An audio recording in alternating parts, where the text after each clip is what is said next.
오늘은 아브라함의 믿음의 여정의 세 번째 시간인데요. 오늘 본문을 보면 나그네로 살아가는 모습을 보여줘서 우리가 주보에는 나그네로 사는 믿음 이렇게 적시를 했습니다만 오늘 내용을 보게 되어지면 좀 더 보면 영혼을 바라보는 믿음 이렇게 우리가 내용을 제목을 잡을 수 있습니다. 그래서 우리가 지난주 계속 이어가면서 아브라함은 땅과 자손에 대한 약속 중에서 땅에 대한 약속을 먼저 경험하고 합니다. 그런데 우리가 가지는 궁금증은 오늘 본문 9절에서 나오는 두 번에 걸쳐 나오는 거하였다라고 하는 동사인데요.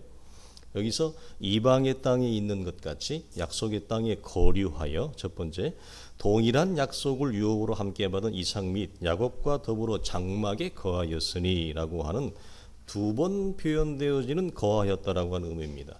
여기서 이 거하였다라고 하는 의미는 완전한 뿌리를 내리고 정착하여 사는 것을 말하지 않습니다.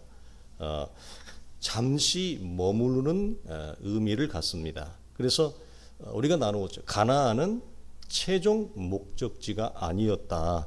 그리고 가나안은 장차 들어갈 천국의 그림자에 불과했습니다.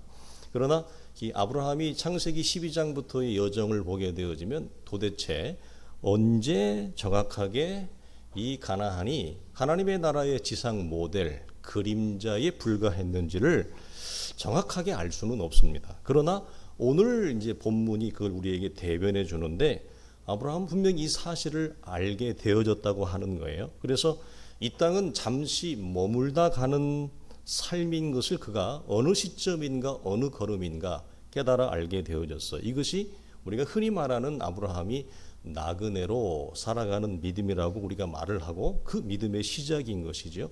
그래서 구체적인 우리가 예를 보면 첫 번째 이런 겁니다. 우리가 나누었듯이 땅을 아브라함은 구입하지 않고 정착하지 않고 나그네처럼 임시 장막에서의 삶을 살아요. 이걸 아브라함이 선택을 해요. 유일하게 구입한 땅, 작은 땅이 있어요. 그건 뭐냐면 매장지, 막벨라 굴이 전부였습니다. 이게 첫 번째 증거였고, 두 번째는 아브라함은 가나안에 들어가서도 유일하게 이제 가나안에 들어가기 전에 지금의 이라크에서 출발을 해가지고 가나안 들어가기 전은 이 하란에서 국경 지역에서 꽤나 많이 머물러요. 그 시간을 계산해 보면 얼추 나와요. 근데 약간 어려운 부분이 하나 있는데 그렇게 어려운 계산은 아니거든요. 그러니까 수십 년을 하란에서 머물고 있다가 들어가고 난 이후부터 아브라함은 하란에 어떻게 보면 제일 오래 머물러 있었고 막상 믿음의 여정을 시작하고 난 이후에는 가나안에 들어가서는 한 곳에 오래 정착할 의도를 전혀 보이지 않습니다. 그래서 그 이유는 뭐냐면 하나님이 계속 지시를 해요. 터를 옮기라고. 그래서 아브라함은 가나안에 들어가서 터를 옮기는 삶을 지속적으로 살아요. 이게 이제 가나안에 들어가서 아브라함의 삶의 특징이에요.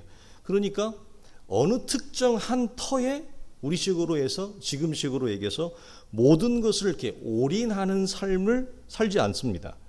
그런 삶이 가능한 이유로 오늘 10절에서 이렇게 제시를 해요. 이는 왜냐하면 그가 하나님이 계획하시고 지으실 터가 있는 성을 바랬기 때문이다. 이 말씀을 해요.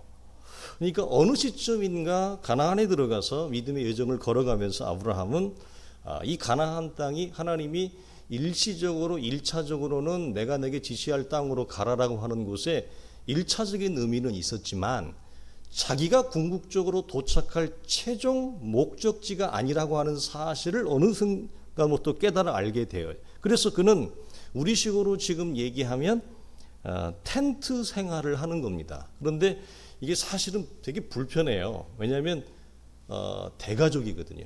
굉장히 많아요. 아브라함의 식구들이, 식솔들이.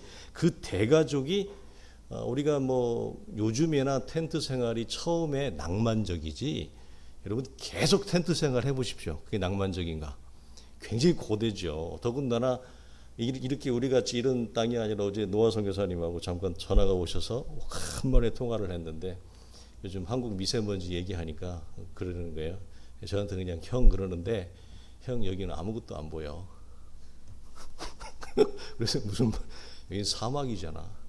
바람 한 번 불면 중국의 미세먼지가 상상할 수 없는 아무것도 안 보여요. 그냥 모래 폭풍이 덮어버린다는 거야. 그래서 제가 괜히 미세먼지 말 꺼내가지고 얼마나 미안했는지. 예? 그런 광야에서 여러분 대가족이 텐트 생활을 하면 처음에나 낭만적이지 얼마나 불편하겠어요. 그러니까 아브라함도 오늘 본문에도 자기의 식솔들이 있고 자녀들이 있으니까 누구나 갖는 자연적인 본성이 뭐죠? 우리도 정착하고 싶다. 한 곳에 털을 굳게 내리고 싶다. 이런 주거의 안정을 살고 싶었을 겁니다. 그런데 이상하게 하나님이 한 터에 아브라함이 모든 것을 뿌리를 내리도록 하나님이 허락하지 않아요. 계속 털을 옮기게 한다는 거죠. 주목할 것은 아브라함이 살고 있는 이 가나안의 터와 오늘 10절에를 보면 하나님이 계획하고 지으실 또 다른 터, 두 개의 터를 대조해요. 이게 우리에게 되게 중요한 거예요. 하나님이 지시하신 1차적인 가나안의 터와 그리고 가나안의 터를 훨씬 뛰어넘는 그 이면에 있는 또 다른 하나님이 계획하시는 영원한 도성 그 두 개의 터를 비교하고 있다는, 그러면서 제시를 하는 거죠. 이 두 터의 차이점은 뭐죠? 전자의 가나안의 터는 설계자와 시공자가 전부 다 아브라함이에요. 그러나 이 뒤에 영원한 터는 하나님이 계획하시고 하나님이 설계하시고 하나님이 시공한다라고 하는 차이가 있고, 두 번째로 가나안의 터는 전부 다 일시적입니다. 그러니까 언제든지 이 떠날 준비를 하고 있는 거예요. 여러분 굉장히 주목할 만한 거죠. 우리는 이 땅에 살아가면서 항상 레디하고 해야 돼요. 하나님 앞에 나아갈 준비, 하나님의 영원한 도성, 우리가 들어갈 본향, 우리의 진정한 홈이죠. 그 집에 들어갈 준비를 항상 하고 살아야 돼요. 그래서 항상 일시적인 이 가나안의 터에 살면서 아브라함은 그 하나님의 터에 대한 소망과 그 향수를 가지고 있었다라고 하는 거예요. 그래서 베드로는 이 가나안이라고 하는 이 세계의 터가 영원하지 아니하고 때가 되면 새하여질 것이다, 썩어 없어질 것, 이렇게 얘기하죠. 그 날에는 하늘이 큰 소리로 떠나가고 체질이 뜨거운 불에 풀어지고 땅과 그 중에 있는 모든 일이 드러나리로다. 그날에 하늘이 불에 타서 풀어지고 체질이 뜨거운 불에 녹아지려니와 우리는 그의 약속대로 의에 거하는 바 새 하늘과 새 땅을 바라본다. 이게 베드로 전서를 딱 보면 처음에 나오는 게 뭐죠? 흩어진 나그네들에게 편지의 서두가 이거예요. 흩어진 나그네들에게 내가 편지하노니 나그네와 행인 같은 너희를 권하노니, 이 말을 굉장히 반복해서 많이 쓰죠. 그래서 그 정확한 표현의 말씀이 가나안의 터가 영원한 터가 아니고 우리가 들어갈 영원한 하나님의 터가 따로 준비되어지고 있다를 얘기해요. 우리는 이 두 터 사이에서 우리는 선택을 합니다. 그런데 하나님의 이 터를 아브라함은 언제부턴가 이 터를 선택을 해요. 그래서 처음엔 아마 우리가 추측하건대 아브라함이 이게 성경적인 의미에서의 영원한 도성이라고 하는 사실을 처음부터 알 수는 없었을 겁니다. 그러나 계속해서 텐트를 접고 푸는 일을 반복하고 터를 옮기면서 그 와중에 아브라함은 하나님이 자신에게 예비한 그 터와 성이 따로 별도로 존재하고 있다라고 하는 사실이 그 영혼 속에, 그 믿음 속에 스며드는 거죠. 그래서 두 터 사이에서 이 하나님의 터를 선택한 아브라함의 이 모습이 우리에게 무엇을 보이는가? 우리는 사랑하는 성도들은 이 두 터 사이에서 영원한 터를 선택하는 아브라함의 어떤 결정을 통해서 여러분 무엇을 보십니까? 우리는 이걸 이제 신약적인 언어로 이렇게 표현을 하는 거죠. 영혼을 바라보는 믿음이다, 이렇게 표현을 하는 거예요. 영혼을 바라보는 믿음. 그래서 우리는 영혼을 바라보는 이 시선이라고 해서 현실적인 가나안의 터를 무시하거나 외면해서는 안 됩니다. 이게 이제 우리가 갖는 딜레마이기도 하고, 신앙이 우리가 믿음의 여정이 얼마 시작되지 않았을 때 아브라함이 굉장히 많은 자충우도를 겪고 넘어지고 유혹하고 이것이 맞나 저것이 맞나 무엇을 선택해야 되나 굉장한 고민과 갈등에 있었던 것처럼 대부분의 우리의 신자들도 이 상태에서 고민과 갈등을 하죠. 왜 그러냐면 터가 이중적이잖아요. 항상 이 두 가지의 의미로 가까운 성취와 미래의 성취가 중첩되어져 있고 우리 사이의 인생 속에 현실과 하나님의 나라라고 하는 것이 교차되어져 있기 때문에 이것을 처음에는 이중적으로 이원론적으로밖에 볼 수가 없거든요. 이것이 한 가지의 의미, 이론론적인 의미로 담아있다라고 하는 사실을 상당한 신앙적인 걸음이 흘러갔냐 그것을 알게 돼요. 그래서 영혼을 바라보는 시선이라고 해서 우리가 자칫 놓치면 이 땅에서의 이 현실적인 가나안의 터를 아예 깡그리 무시해버릴 수 있는 어려움이 있습니다. 그런데 왜 무시하면 안 됩니까? 왜 무시하면 안 되죠? 그리고 왜 여러분 이것을 외면하면 안 됩니까? 소극적으로는 이거예요. 눈에 보이는 이 가나안의 터를 소극적으로 우리가 외면하면 우리는 자꾸 어려움이 있으면 현실을 이 터가 나쁘다고 하는 이유만을 잡고 현실 도피를 하려고 해요. 터가 갖는 상징성이 있어요. 복합적인 것들이. 그래서 어렵게 되어지면 현실 도피를 하려고 하고 적극적으로는 뭐죠? 너무나 이게 충만하게 의욕이 넘쳐버리면 과도하게 기독교 초월주의나 신비주의나 또 이제 잘못 가면 어떻게 됩니까? 극단적인 종말론주의로 가서 현실을 아예 무시해버리고 현실을 완전히 던져버리는 큰 부작용이 나오기 때문에 그래. 그러므로 영혼을 바라보는 시선이라고 하는 것은 이 주어진 가나안의 터를 기초로 합니다. 그러니까 우리의 이 주어진 가나안의 터를 기초로 한다는 건 뭐죠?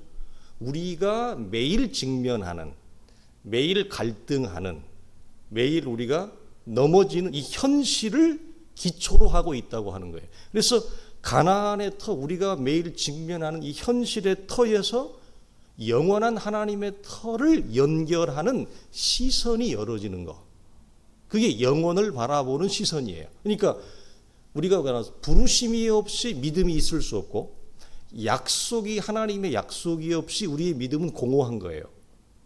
부르심과 약속이 없이 믿음이라고 하는 내용과 결과가 현실적으로 나올 수 없는 것처럼 영원한 하나님의 나라를 바라보는 안목이 우리 속에 열어지고 트레이닝되고 개발되어지고 그 기초가 어디에 있어요? 이 가나안이라고 하는 현실적인 터에 기초하고 있다. 그러니까 주어진 현실의 조건 속에서 영원한 하나님의 터를 바라보는 안목을 영혼을 바라보는 안목, 시선이라고 우리가 말을 합니다. 그러니까 고난이든지 형통이든지 상관이 없어요. 이 현실적인 조건에서는 우리는 보통 이렇게 생각을 합니다. 고난 속에서만 영혼을 바라보는 시선이 생긴다라고 하는 강한 경향성을 대부분의 성도들이 가져요.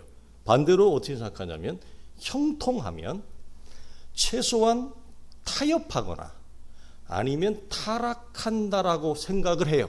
그래서 이런 편견과 우리가 이미 가지는 예단 때문에 영혼을 바라보는 시선이 형통 속에서는 일어나지 않는다고 생각하고 항상 한쪽으로 치우치죠. 어떤 치우침?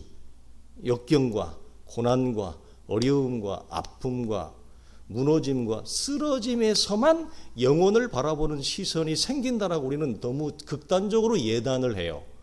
여러분 그럴 필요가 없습니다. 하나님의 일하심은 아픔 속에서도 있고 하나님의 일하심은 내가 건강함 속에서도 있고 하나님의 일하심은 내가 슬퍼 외로울 때도 일하심이 있지만 내가 기뻐 감격할 때도 하나님은 나를 향해서 일하고 그렇죠? 우리가 넘어질 때뿐만 아니라 성공해서 형통할 때도 하나님의 일하심은 항상 존재하거든요. 그러니까 그걸 내가 굳이 꼭 아플 때, 힘들 때만, 넘어질 때만, 고난이 찾아올 때만 영혼을 바라보는 현실의 조건 속에서 그 눈이 열어진다고 예단할 필요가 없다고요. 언제든지 얼마든지 그 반대의 형편과 처지 속에서도 고통이든지 형통이든지 상관하지 아니하고 우리에게 직면한 매일의 현실 속에서 하나님의 나라, 우리가 들어갈 영원한 도성을 바라보는 안목은 열어질 수 있어요. 그러니까 키는 어디에 있습니까? 상황과 현실이라고 하는 조건 속에 있지 아니하고 하나님과 어떤 관계를 내가 맺고 있느냐. 그 관계의 정도에 따라 그 조건이 고난이든지 그 조건이 형통이든지 다 양자가 열어질 수도 있기도 하고 관계의 정도에 따라 다 열어지지 아니할 수도 있다. 이거 우리는 이것을 이렇게 봅니다. 그래서 에베소서 1장의 말씀대로 보면 이걸 하나님을 밝히 아는 마음 눈, 그래서 하나님을 밝히 아는 눈이라고 바울이 표현을 하는데 그 눈 안에서 부르심의 소망이 무엇인지를 현실의 조건에서 보는 거지, 그 부르심의 눈 안에서 나에게 주어질 미래의 영광이 무엇인지를 내가 오늘 직면하고 있는 이 현실의 조건 속에서 보는 거예요. 그러니까 이 가나안 땅이라고 하는 현실적인 기초가 없이는 미래의 안목이 열어지는 것은 불가능해요. 그래서 기독교는 초월주의로 가거나 신비주의로 가거나 그러면 그것이 극단적인 종말론주의로 가는 거예요.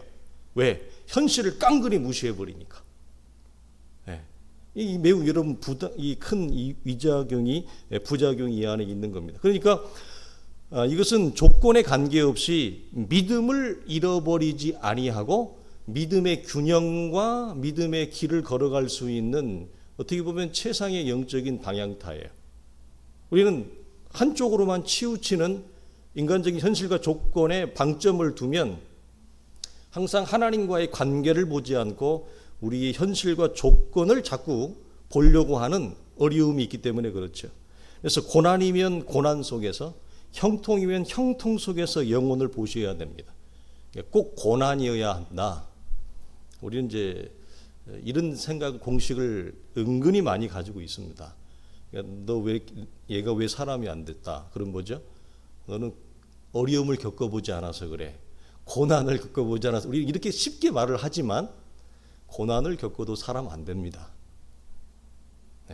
어려움을 겪어도 사람이 안 됩니다. 그래서 우리는 꼭 고난이어야 한다, 꼭 형통이어야 한다, 이렇게 한쪽으로 치우칠 필요는 없다는 것입니다. 결국 성도의 길이라고 하는 것은 본토 친척 집이라고 하는 것을 떠나는 거예요.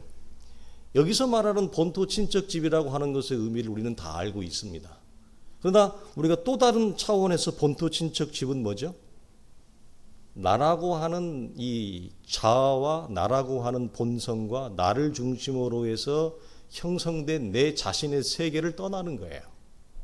본토 친척을 떠나는 것은 단순히 내 고향을 떠나는 것이 아니에요. 그래서 하나님이 나를 위해서 계획하시고 준비하신 영원한 새하늘과 새 땅을 향한 여정으로 들어가고 진입하는 거예요. 단순히 고향을 떠난다는 게 아니라 나라고 하는 내 세계, 나라고 하는 중심된 이 자아의 세계를 떠나서 하나님이 그리스도 안에서 나라에게 예비하신 새로운 존재의 세계로 들어가는 것이 더 큰 의미를 우리가 가지고 있어요. 그래서 이런 차원에서 여정이죠. 이게 어떻게 보면 진짜 여정이에요. 그러니까 이 땅을 살아가는 물리적인 현실적인 매일의 여정 속에서 우리는 나라고 하는 이 자아가 죽고 하나님이 그리스도 안에서 새롭게 나에게 창조해가는 새로운 존재의 세계로 매일매일 나가는 거예요. 매일매일 싸워가는 거예요. 이것이 서로 어떻게 되어 있습니까? 분리되어 있지 않다는 거죠. 이게 서로 하나로 연결되어져 있어요. 그래서 전자가 없이는 후자가 있을 수가 없어요. 현실이 없이 하나님의 세계 나라가 우리 속에 열어진다는 것은 우리 피조된 인간으로서는 그건 불가능합니다.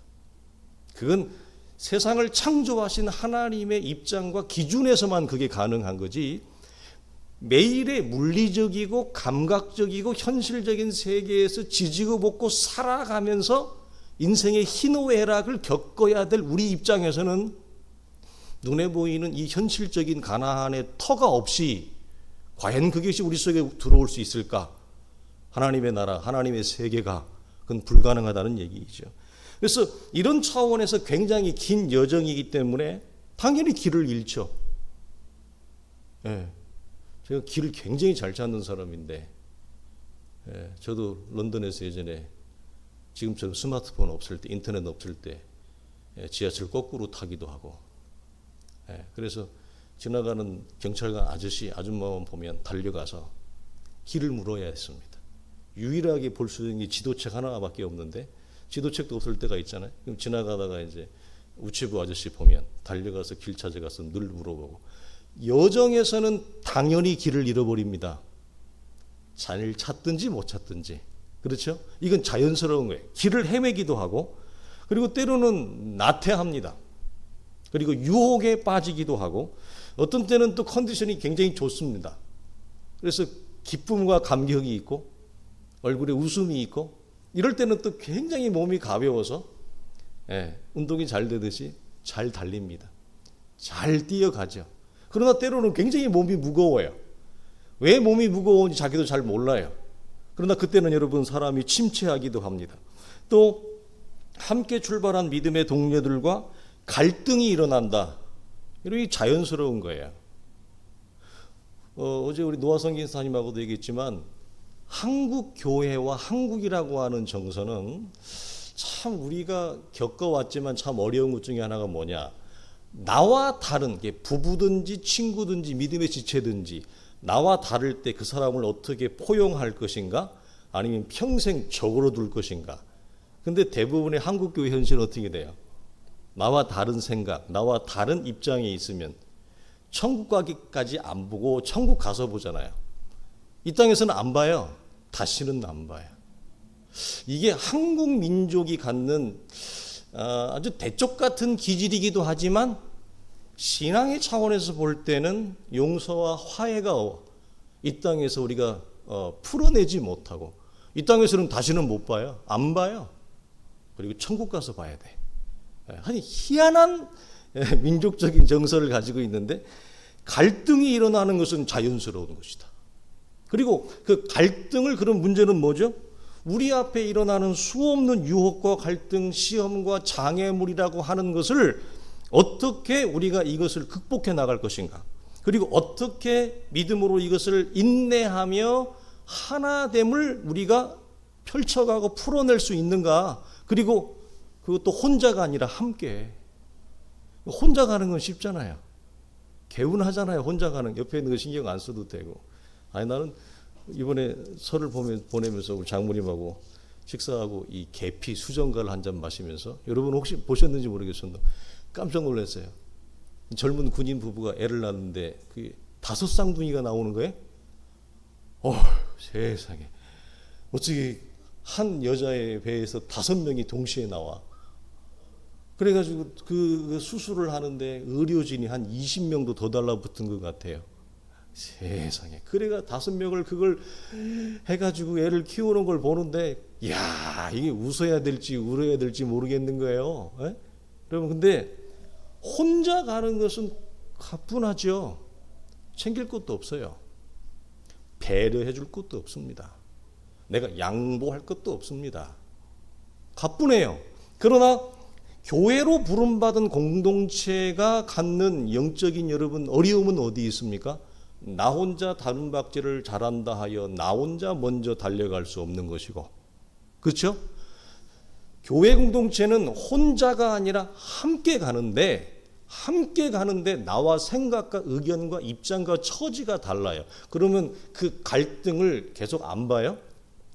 한국 교회는 여기에서 무너진다고요.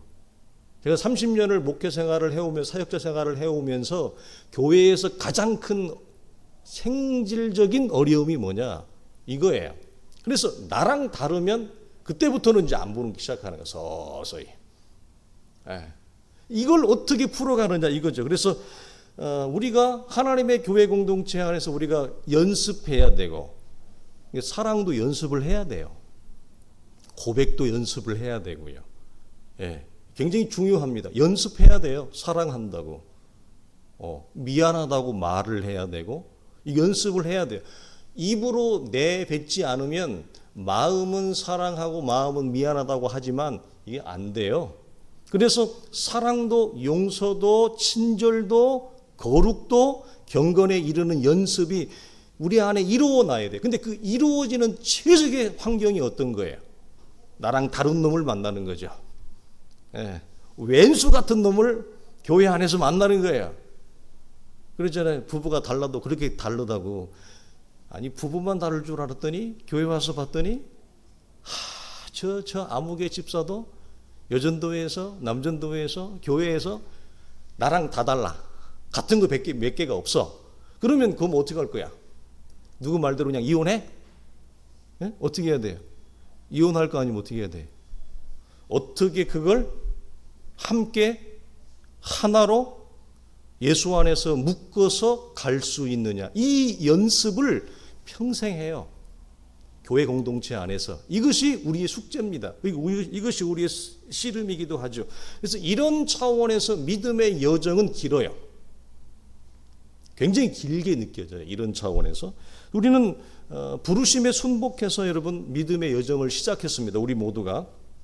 이건 우리가 하나님 앞에 큰 믿음의 결단을 한 것이고 이건 우리가 박수를 칠 만한 것입니다. 그리고 우리는 하나님의 부르심 앞에 우리를 부르실 때 저마다 하나님의 약속의 말씀과 감동의 말씀이 있었습니다.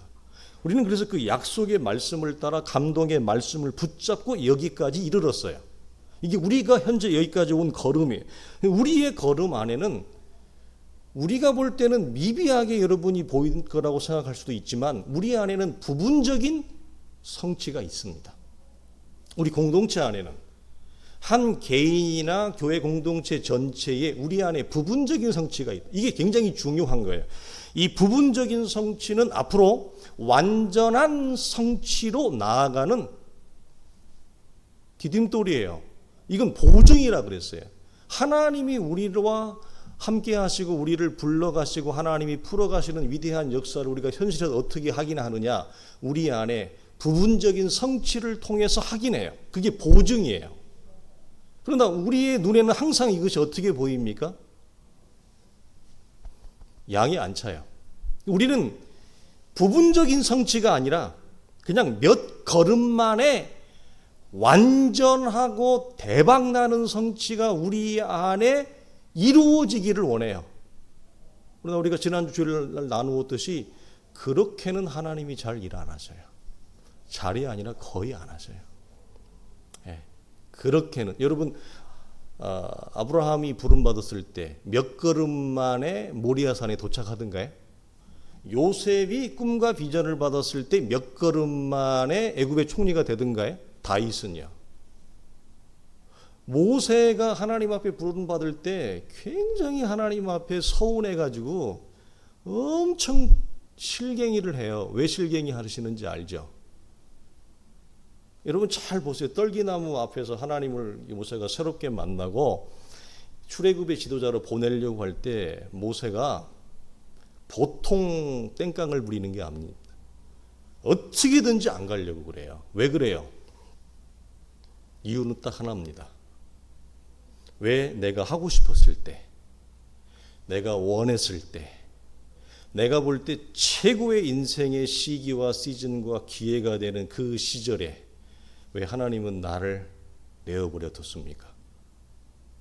이제는 모든 소망 다 끊어지고 미디안 광야에서 40년 동안 아무도 나를 알아주는 사람이 없었고 아무도 나를 인정해주는 사람, 버림받은 인생, 배설물이나 치운 다 늙어빠진 인생을 이 80이 돼서 하나님 와서 나랑 파트너십을 맺고 일을 하자고요. 됐습니다. 거꾸로 얘기하면 당신 같으면 하겠습니까? 이 말입니다.